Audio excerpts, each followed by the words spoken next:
তিন শ্রেণীর ব্যক্তির বিরুদ্ধে আল্লাহ বলেন আমি নিজেই কিয়ামতের দিন মামলা দায়ের করব। I will be against them in the day of judgment. Three categories of people I will be against them in the day of judgment. তিন শ্রেণীর লোক কিয়ামতের দিন তারা ছাড় পাবে না।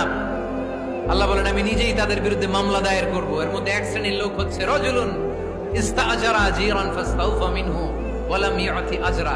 একজন শ্রমিক ভাড়া করে তার কাছ থেকে কাজ নিয়েছে কিন্তু তার পারিশ্রমিক আদায় করে নাই। এরকম আছে না নাই? দাপট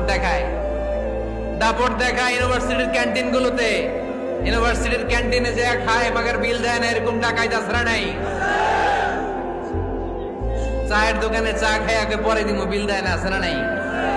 দোকানে যে পণ্য কিনে বিল দেয় না, পরে দিমু, আছে না নাই? কিয়ামতের দিন আল্লাহ তোরে মাস্তানি ছুটাবে, চিল্লা এখন ঠিক কিনা?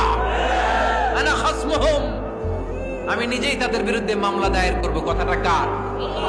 এজন্য বিশ্বনবী বললেন খবরদার, মেহনতি মানুষ, খেটে খাওয়া মানুষ, এদের দোয়া কবুল হয়ে যায়।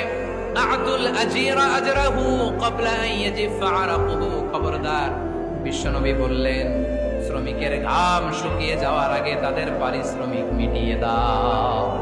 বিশ্বনবীর বিখ্যাত হাদিস, আতুল আজিরা আজরাহু ক্বাবলা আন ইয়াজিফা আরাকুহু। শ্রমিকের ঘাম মাটিতে লাগার আগে, শুকিয়ে যাওয়ার আগে তাদের পারিশ্রমিক মিটিয়ে দাও। কেননা তারা যদি বদদোয়া করে তোমার জীবনকে জাহান্নাম বানিয়ে দিবে কে?